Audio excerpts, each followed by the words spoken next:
Después de un proceso electoral difícil, el general Manuel Ávila Camacho asumió la presidencia de la República en diciembre de 1940. Hubo entonces un viaje radical en la política educativa y el término socialista empezó a referirse al socialismo que había forjado la Revolución Mexicana. Se eliminaron las escuelas mixtas y los planes escolares estaban encaminados a formar ciudadanos conscientes y nacionalistas que trabajaran para el desarrollo económico del país.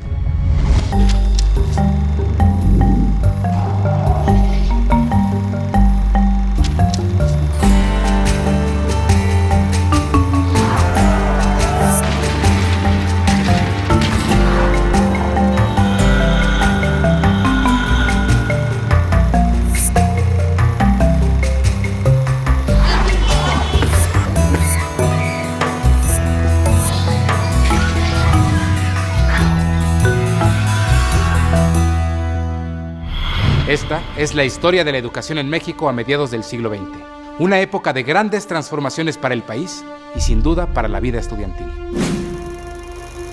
En los años 40 ocurrió algo de mucha trascendencia para la historia de México en general y para la historia de la educación mexicana en particular, por una situación meramente coyuntural originada por la Segunda Guerra Mundial. La producción de bienes de consumo en Estados Unidos, que era nuestro principal proveedor, se desplomó y dio lugar a un proceso que se conoce como de sustitución de importaciones y en otro sentido que se define como un proceso de industrialización que permitió efectivamente a partir de 1945 registrar las mayores tasas de crecimiento del Producto Interno Bruto pues en la historia del país. México pasó de ser predominantemente una sociedad agraria a ser predominantemente una sociedad urbana.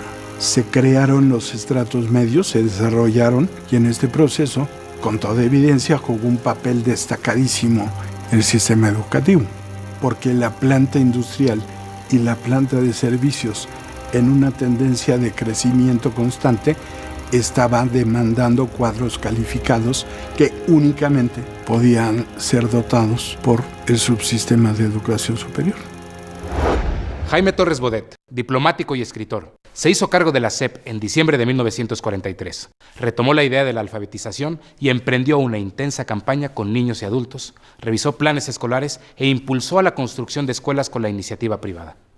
También capacitó al magisterio que ese mismo año se unificó en torno al Sindicato Nacional de Trabajadores de la Educación, CENTE. No sería exagerado decir que Torres Bodet es la figura central en el constructor de la idea educativa del México contemporáneo. Es un educador de grandes vuelos que tuvo muchísima importancia no solo como educador, sino como funcionario y como humanista. Él estuvo al frente de la SEP en esta primera ocasión de diciembre de 43 a noviembre de 46. Y realmente la parte que podríamos considerar fundamental de esta gestión fue una parte doctrinal, porque Torres Bodet fue el protagonista principal, el redactor principal de los conceptos con los cuales se reformó el artículo 3º constitucional. Se dejó atrás la idea de la educación socialista y es la visión de la educación pública que prevalece hasta la fecha. Una educación básicamente nacionalista. Torres Bodet era un joven intelectual, escritor del grupo Contemporáneos. Entonces él llega, digamos, a la Secretaría de Educación Pública y una de las cosas que hace a mí me parece que de la mayor importancia es una campaña por la alfabetización. El otro aspecto que me parece fundamental es que él logró la unificación del Sindicato Nacional de Trabajadores de la Educación, es decir, de los maestros de todo el país en un solo sindicato. Esto es muy interesante porque fue una labor política muy fina. En diciembre de 1945 se reformó el artículo 3º constitucional, que en vísperas del cambio presidencial señalaba: la educación que imparte el Estado-Federación, estados y municipios, tenderá a desarrollar armónicamente todas las facultades del ser humano y fomentará en él, a la vez, el amor a la patria. Hubo una gran controversia respecto a el significado distinto que le dieron grupos antagónicos a lo que era la educación socialista, y finalmente tuvo poca vigencia, diría yo, o sea, en los hechos, y ya hacia finales de la época del general Cárdenas y principios de Ávila Camacho ya era muy claro que eso se tenía que cambiar, y eso explica en gran parte la última gran reforma del artículo 3º del siglo XX, que es la que se hace en la época de Ávila Camacho, y que le quita de nuevo el carácter socialista. Al finalizar la Segunda Guerra Mundial, el panorama político internacional y nacional había cambiado. Ante las nuevas circunstancias, en México se hicieron ajustes, y uno de ellos fue transformar el Partido de la Revolución Mexicana en Partido Revolucionario Institucional. Miguel Alemán, el primer presidente civil del México postrevolucionario, expresó que las reglas de su juego político serían crecimiento económico y estabilidad. El problema era cómo superar las deficiencias, cuando la escolaridad de la mayoría de la población mayor de 15 años apenas llegaba a segundo grado. A pesar del impulso del régimen alemanista, el cuadro educativo estaba geográficamente desequilibrado. Las zonas rurales permanecían aisladas, mientras que en las urbanas, la vida empezaba a modernizarse rápidamente. Yo creo que la prioridad educativa del gobierno de Miguel Alemán fue la educación superior. La educación superior no había sido atendida de manera prioritaria por ninguno de los gobiernos revolucionarios. Durante los primeros años de la presidencia de Miguel Alemán, Jaime Torres Bodet ocupó el cargo de secretario de Relaciones Exteriores, y entre 1948 y 1952 fue el segundo director general electo de la Organización de las Naciones Unidas para la Educación, la Ciencia y la Cultura, UNESCO, por sus siglas en inglés. La gestión de Torres Bodet es considerada como una de las más brillantes e innovadoras. Preocupado por la educación, realizó aportes de gran importancia para la reconstrucción de los sistemas educativos de los países devastados por la Segunda Guerra Mundial. Además, proyectó a México y su cultura al ámbito internacional y fundó el Centro de Cooperación por la Educación de Adultos en América Latina y el Caribe, CREFAL, en Pátzcuaro, Michoacán. Torres Bodet fue designado secretario general de la UNESCO. Hay que recordar que este organismo fue creado a partir de las naciones que signaron el triunfo en la Segunda Guerra Mundial y que constituyeron las Naciones Unidas. Y dentro de las Naciones Unidas, la Organización Internacional de las Naciones Unidas, este organismo especializado que se dedicaba a la educación. Me parece que sin duda fue una distinción para México haber nombrado a Torres Bodet como secretario general.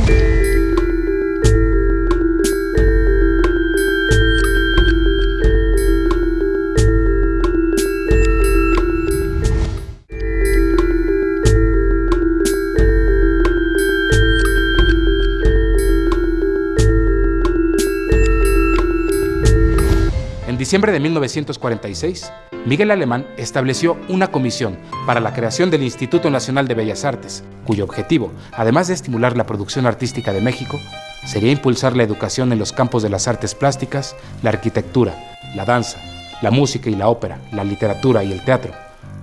Desde entonces, el INBA se ha encargado del resguardo de obras de valor estético adquiridas por legado o donación.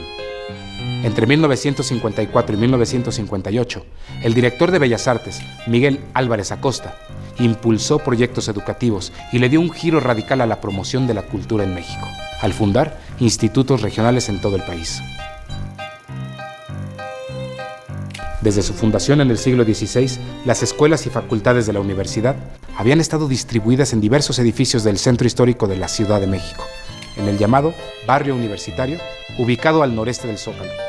Desde 1928 hubo un proyecto para construir una ciudad universitaria, pero fue hasta 1945, durante el gobierno de Ávila Camacho, que se aprobó una ley para llevarlo a cabo. Un concepto en donde quedarían integrados las diferentes facultades y escuelas en un campus, en donde además se incorporarían otras actividades que estaban consideradas como altamente convenientes y benéficas para la comunidad estudiantil, cómo era la práctica del deporte. Y entonces se convoca un proyecto arquitectónico de conjunto que quedó bajo la responsabilidad de dos arquitectos muy prestigiados en ese momento en México, que eran Pani y Del Moral, y ellos elaboraron un proyecto de conjunto. Y la idea fue hacer grupos disciplinarios con un enorme campus central que brindara solaz y facilitara la convivencia entre los alumnos, y además que fuera una ciudad fundamentalmente peatonal. Pani y Del Moral convocaron a una pléyade de arquitectos y de ingenieros, y el rector Luis Garrido puso la primer piedra de lo que sería la Facultad de Ciencias, si no estoy mal, en septiembre de 1950, y con eso se puso en marcha el proyecto de construcción para la educación superior más ambicioso en la historia del país. Para hablar de la parte artística, participaron una pléyade de artistas en donde encontramos nombres como Alfaro Siqueiros, que tuvo a su cargo esos maravillosos murales de la Torre de Rectoría, Chávez Morado, Diego Rivera, que fue el encargado del mosaico que engalana el Estadio Olímpico, O'Gorman con ese mural magnífico de la Biblioteca Central, Francisco Eppens, Rosendo Soto, o sea, un conjunto de artistas que hicieron pintura mural y mosaicos, todo en conjunto. Nos explica claramente por qué hoy eso está considerado Patrimonio Cultural de la Humanidad. El 20 de noviembre de 1952, el presidente Miguel Alemán hizo la solemne entrega de las instalaciones y 2 años después, en la primavera de 1954, durante el gobierno de Adolfo Ruiz Cortines, se inauguraron los primeros cursos en el campus universitario. El doctor Nabor Carrillo fue designado rector y en los años siguientes modificó los sistemas administrativos de la UNAM. Dotó de bibliotecas y laboratorios a las facultades, y los institutos científicos recibieron un gran impulso. Fue una obra diseñada para dar cabida a 25,000 estudiantes, y al año siguiente de su estreno, de su ocupación, que fue en 1954, las instalaciones estaban saturadas y empezó un proceso de ampliación que se detuvo hasta la época del doctor Soberón, porque tuvo un éxito tal la ciudad universitaria que estimuló una demanda de ingreso verdaderamente sin precedentes en México, y no solo de México, sino una cantidad de solicitudes de estudiantes del extranjero. Durante su administración, el presidente Adolfo Ruiz Cortines aumentó el presupuesto de la SEP, y el Sindicato Nacional de Trabajadores de la Educación, el CENTE, era la única representación del magisterio en el país. Sin embargo, a fines de 1956, los maestros de primaria, Otón Salazar y Encarnación Pérez Rivero, conocidos por sus tendencias comunistas, se desligaron de los líderes del sindicato y crearon el Movimiento Revolucionario del Magisterio, que desafiaba la política de salarios del gobierno. La razón de la movilización de los maestros del Distrito Federal, en la sección 9, que son los que agrupan los maestros de primaria y de preescolar, se da por varias razones. En primer lugar, había habido un deterioro del sueldo magisterial, y bueno, pues esto, como tú sabes, siempre crea descontento. Pero además de eso, digamos, los maestros habían escogido como su líder al maestro Otón Salazar, de una orientación netamente de izquierda. Y entonces el Sindicato Nacional de Trabajadores de la Educación, que para esto se había ido convirtiendo poco a poco en un sindicato, digamos, controlado por un pequeño grupo, no estaba de acuerdo con la orientación que estaban tomando los maestros del Distrito Federal. Es muy interesante, yo estudié con cuidado esto, y fue interesante porque además en 1958 el movimiento de maestros se combinó con el movimiento de ferrocarrileros, con el movimiento de electricistas, con telegrafistas, es decir, fueron grandes movilizaciones que, digamos, tuvieron su centro de gravitación en la Ciudad de México. Cada uno tenía sus propias demandas, pero digamos un punto de unión sobre todo con los ferrocarrileros, era el tema de la democracia sindical.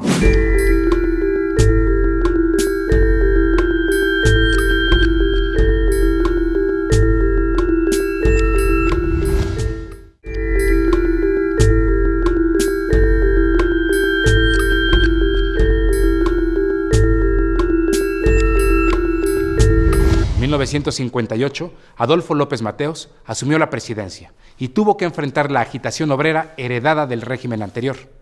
Sin embargo, en el discurso de toma de posesión habló de las grandes realizaciones en materia educativa que iban a caracterizar su gobierno. La vocación magisterial de López Mateos era innegable. Tenía experiencia en la docencia universitaria y había sido director del Instituto Científico y Literario de Toluca. Para atender el rezago educativo, Jaime Torres Bodet regresó al frente de la SEP y estableció el plan de 11 años. En este segundo periodo hay dos iniciativas de Torres Bodet que me parece que hay que destacar. Una, la creación del libro de texto gratuito, y la otra, el llamado plan de 11 años. En estas dos iniciativas se ve claramente esa vocación humanista que tenía este personaje central en la historia de la política mexicana del siglo XX, que pues era un humanista. Ahora la situación era mucho más difícil. Los presupuestos siempre habían sido insuficientes para atender los miles de problemas que afrontaba el sistema educativo, pero al mismo tiempo uno de los problemas mayores era el incremento de la población, una explosión demográfica impresionante. De tal manera que en tan solo 4 lustros, o sea, en 20 años, la población había ascendido de 20 millones a 35. Con ello, realmente, Torres Bodet encontraba un nivel de analfabetismo sumamente alto. Miles y miles y miles de niños sin escuelas, no tenían acceso a la enseñanza primaria, faltaban maestros, pero también al mismo tiempo muchos de ellos no tenían la preparación adecuada a las labores que desempeñaban. Igualmente faltaban escuelas, muchos compromisos ineludibles que no se podían olvidar. En febrero de 1959, y bajo la dirección del escritor Martín Luis Guzmán, se creó la Comisión Nacional de los Libros de Texto Gratuitos, cuyo objetivo era editar y distribuir millones de ejemplares en todas las escuelas primarias. Aunque en un principio se invitó a distintos artistas plásticos, la CONALITEG tomó la decisión de uniformar con una sola ilustración las cubiertas de los libros para la enseñanza básica. Se eligió la alegoría de la patria mexicana de Jorge González Camarena, que se utilizó hasta 1972. En los primeros 5 años de distribución del libro de texto gratuito se repartieron más de 100 millones de ejemplares, lo cual pues no deja de ser una proeza, porque el financiamiento, la organización, la redacción de los libros, pues sí, era una empresa muy complicada. Y Martín Luis Guzmán convocó a un grupo de personalidades intelectuales de primer orden que le dieron forma a la comisión y en consecuencia al proyecto. Entre estos podemos mencionar a José Gorostiza, a Agustín Yáñez, a un matemático de la UNAM de mucho prestigio y de mucha calidad académica, que era el doctor Alberto Barajas, Arnaiz Cifreg, a Gregorio López. Y bueno, echaron a andar este proyecto de libro de texto gratuito, el cual se enfrentó a muchas reticencias y a muchos obstáculos en el mundo intelectual, cultural y educativo de México. Era una empresa titánica. ¿Cómo repartir? Todos los medios de comunicación se emplearon. Ferrocarril, avión, hasta la forma más elemental para llegar en burros a las comunidades tan alejadas, ¿no? Realmente la aceptación en general de la población fue extraordinaria. Llegaron a la Secretaría de Educación miles de cartas de agradecimiento. Para muchos de ellos eran los primeros libros de texto que tenían.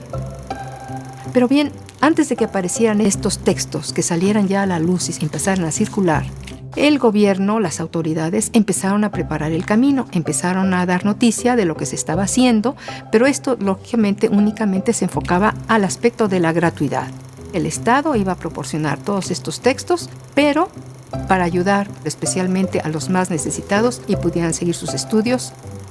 Una de las aristas que me parecen muy cuestionables del libro de texto, que es una uniformidad ideológica de carácter oficialista, ¿no? El libro de texto, en lo que tiene que ver con historia, con civismo y con ciencias sociales, está plagado de una serie de ideologías que evidentemente corresponden a los intereses de coherencia del poder establecido. Aunque el Estado estaba cumpliendo con el precepto constitucional de la gratuidad de la educación, estos libros de texto provocaron reacciones adversas entre libreros, editores, los grupos más conservadores de la sociedad, como la Unión Nacional de Padres de Familia. Era el control que ejercía sobre la educación. O sea, ellos no tenían libertad de expresar, de escoger cualquier texto. Tenían que estar forzosamente con los libros de texto que eran los editados por el Estado. Vienen con mayor fuerza los empresarios, vienen también la Iglesia Católica, viene también el Partido Acción Nacional, de tal manera que en un momento determinado el problema se vuelve cada vez mayor. Hay manifestaciones muy grandes aquí en la Ciudad de México, con la bandera, desde luego, de los conservadores, comunismo no, cristianismo sí, y luego también se va extendiendo a otros estados. En Monterrey el conflicto se complica aún más. López Mateos se ve obligado a reflexionar un poco y permitir que estos libros no sean obligatorios, sino que los maestros pueden tener un segundo texto para distribuir entre sus alumnos. O sea, el texto gratuito no es obligatorio. Pueden dar la oportunidad de otros textos, pero únicamente complementarios. En 1965, ya durante el sexenio de Gustavo Díaz Ordaz, el secretario de Educación, Agustín Yáñez, organizó una comisión que analizara los problemas educativos que había en el país y propusiera soluciones. La crisis social y política se reflejaba en la educación y había un ambiente de tensión en varios sectores. A pesar del corporativismo imperante, grupos de maestros, obreros y estudiantes, como en otros países, se organizaban para manifestar su rechazo al autoritarismo y a favor de los derechos civiles, la libertad y la democracia. En julio de 1968, una riña sin aparente importancia, pero con provocadores infiltrados, entre estudiantes de la preparatoria Isaac Ochoa Terena, incorporada a la UNAM, y alumnos de la Vocacional 2 del Instituto Politécnico Nacional, marcó el origen del movimiento estudiantil, que paulatinamente fue tomando las calles de la ciudad. Bueno, el caso es que se desata la movilización y, contrariamente a lo que el gobierno federal esperaba, el señor rector de la UNAM se puso al frente de una manifestación estudiantil y mandó poner la bandera de la explanada de Rectoría a media asta, haciendo una declaración sobre la violación de la autonomía universitaria por las fuerzas públicas.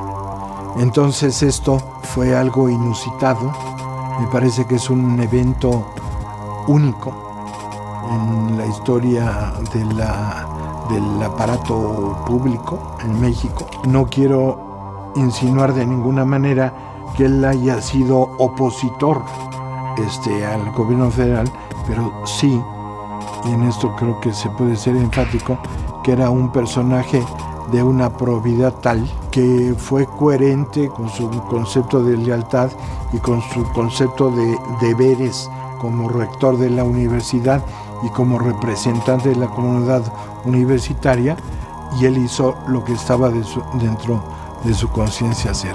Y esto le valió, obviamente, la enemistad de Díaz Ordaz. El 2 de octubre, poco antes de que comenzaran los Juegos Olímpicos en la Ciudad de México, el gobierno reprimió violentamente una manifestación en la Plaza de las Tres Culturas en Tlatelolco, con resultados trágicos. En aquel momento, la rebeldía estudiantil fue atribuida a las ideas del comunismo internacional. Tal vez fue una suma de factores y la precipitación de los acontecimientos, pero el 2 de octubre de 1968 se convirtió, a partir de entonces, en una fecha emblemática para la educación, los estudiantes y la historia misma del país.